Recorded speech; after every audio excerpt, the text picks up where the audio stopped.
Para iniciar a 22ª entrevista com Conversa Literária, estou aqui de novo com Kelly Sena. Tudo bem, Kelly? Tudo com você? Ótimo, excelente.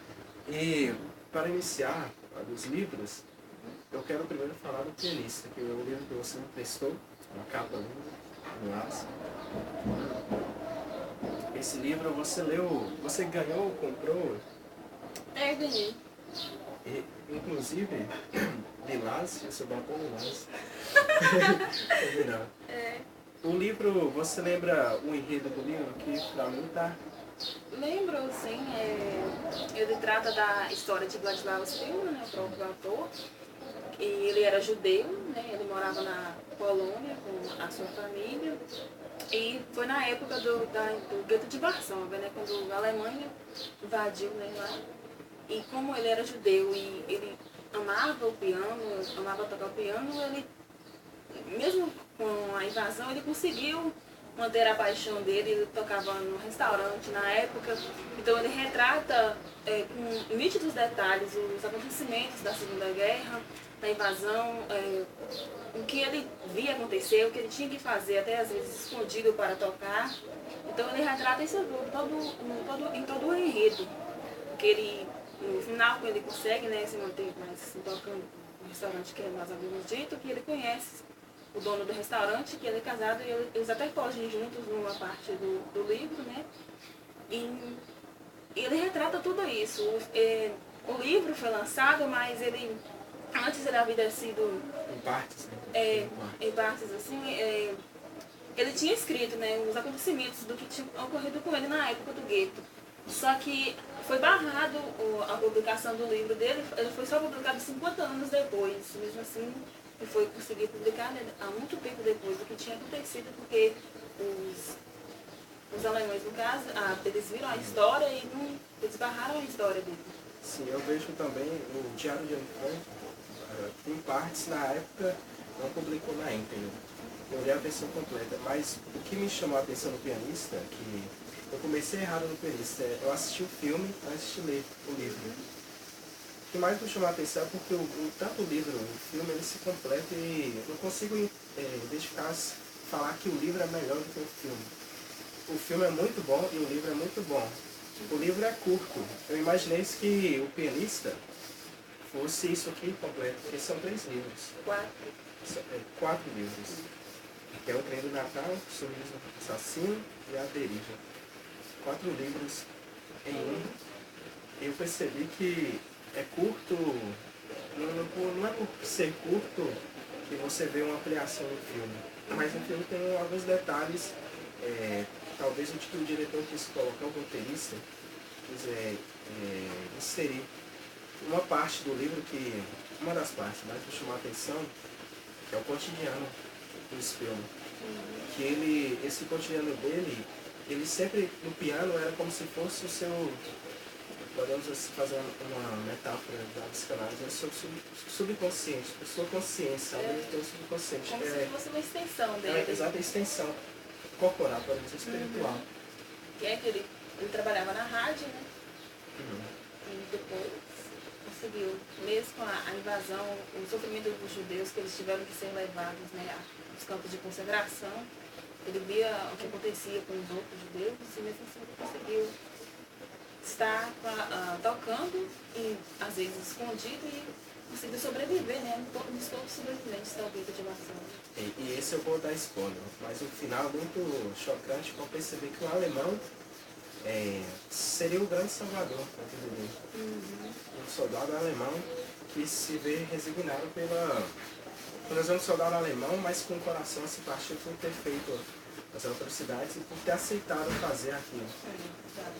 Então eu não estava lembrando que era um alemão que ajudava ele. Porque, claro, no filme mostra, mas eu não estava lembrando em detalhes. Agora, foi muito bom ter isso lido Pianista, agradeço por me emprestar. Agora, os outros, as suas leituras. Como é que é? A minha leitura mais recente, o último que eu li, foi esse aqui, Sabriel, de Garth Nix. Ele é um livro de fantasia, assim, ficção. É um mundo que tem magia, que é dividido em um mundo muito moderno, dividido por um muro.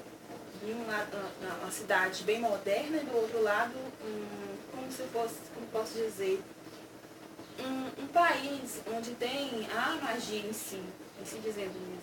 E, no caso, Sabriel, ela é mandada para essa cidade, que ela nasceu no país onde tem a magia. Ela é mandada para a cidade e ela estuda lá, só que ela tem o dom da magia porque ela é filha de um necromante, o maior necromante que tem no país, que eles chamam de Abby Hodgson. E ela começa uma aventura para encontrar o pai dela, porque o pai dela desapareceu. Então ela, como é hereditária, ela passou a ser o próprio Abby Hodgson e foi numa aventura com um gato, que era um transmorfo, e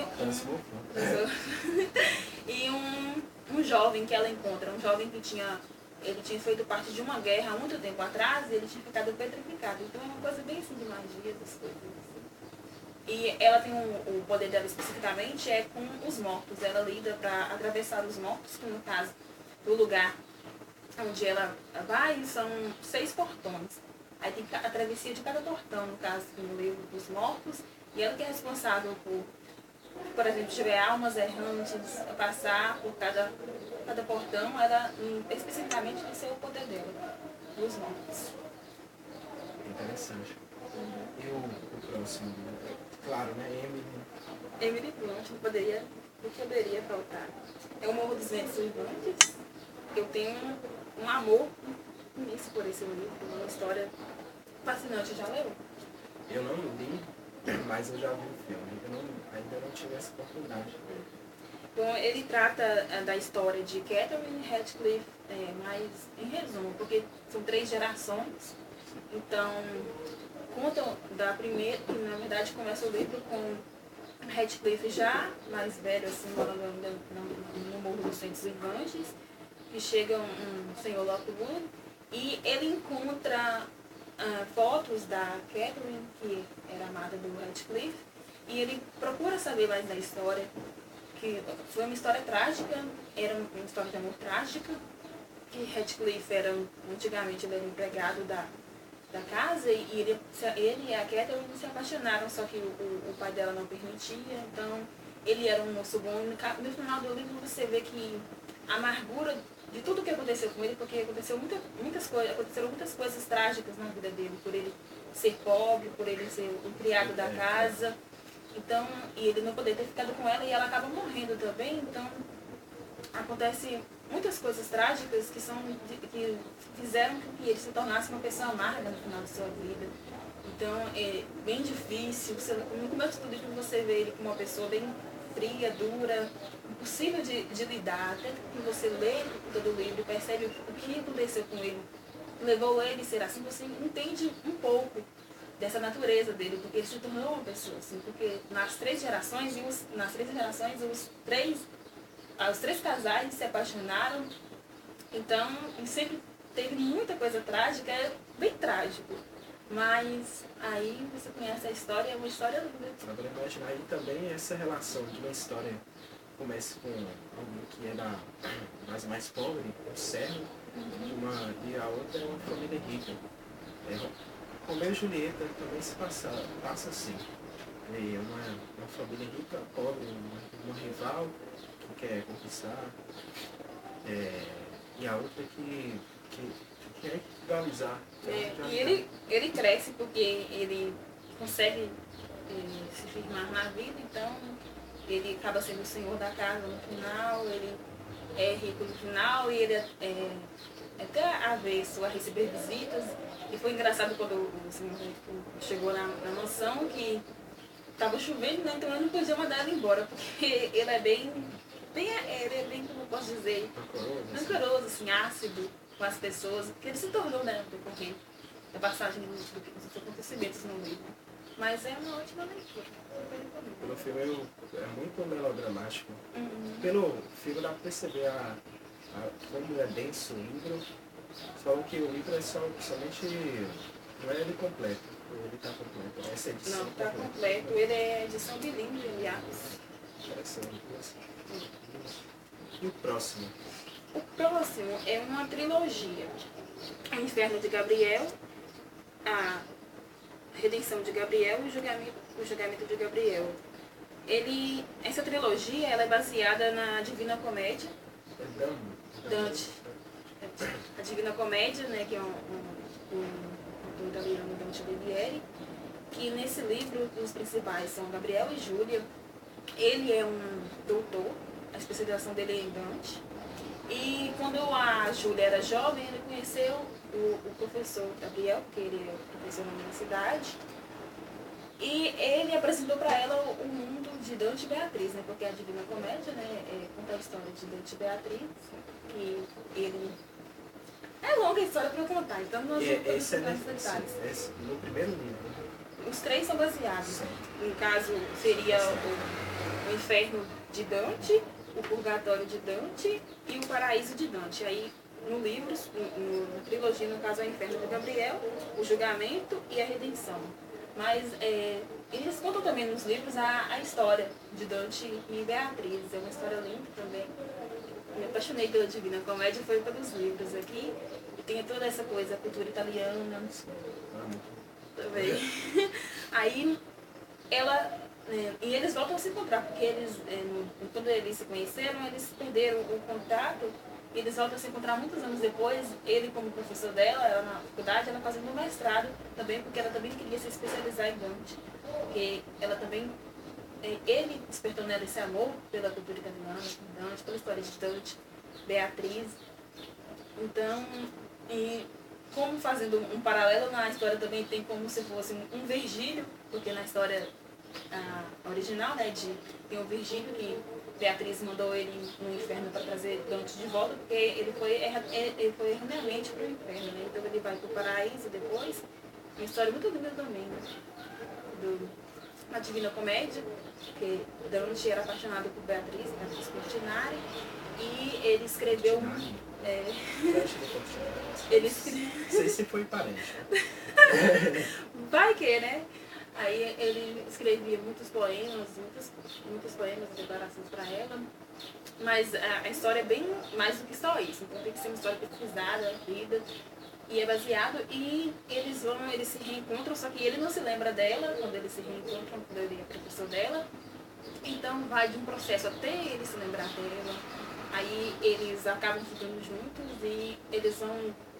Uma narrativa muito interessante, muito cheia de detalhes. Tem muita coisa rica em cultura italiana. E no caso eles moram no Canadá, então conta bastante coisa. E também sempre voltando para a Divina Comédia, que é uma paixão dos dois. Você acaba se apaixonando também pela história, porque tem trechos em italiano, tem muita coisa mesmo que mostra. Pode ser muito bom. Então, vai dessa coisa aí, então, desse universo todo, e também fora da paixão deles dois, porque eles acabam ficando juntos. É aquela coisa de professor e aluno, que acontece um problema nos livros, mas porque... E também a questão de, tipo assim, ou inveja, também tem alheia, questão de pessoas se apaixonando. Como é que eu posso explicar? Porque ele, o professor, ele tem um passado trágico também, muito trágico, então tem aquela questão de ela ajuda ele a se tornar uma pessoa melhor, ele vai conseguir perdoar muitas pessoas aqui no livro, ele vai conseguir mudar, falar do passado dele, porque ele também, no começo, ele é meio frio, que nem um pouco parecido com Radcliffe, meio frio, ele é bem ácido. Ele tem um jeito bem duro de tratar. Ele sempre retrata como um excelente profissional, mas que ele é uma pessoa difícil de lidar. E ela, aquela pessoa bem doce, meiga, então um vai ajudando o outro. Ele ajuda ela na questão dela confiar mais nela mesma. Ser uma ponte. Isso, uma ponte para o outro. Também a questão de ir também, porque no livro ele é adotado, então é uma história bem trágica que ele tem, uma infância trágica, difícil. Aí tem a revolução dos dois personagens, então é uma leitura bastante interessante. Então, para finalizar, dá para escolher qual o preferido seu? Assim, eu suponho que seja... Desses aqui que eu falei? De todos. De todos? Qual te marcou mais? Desses aqui foi a trilogia. Agora perceber.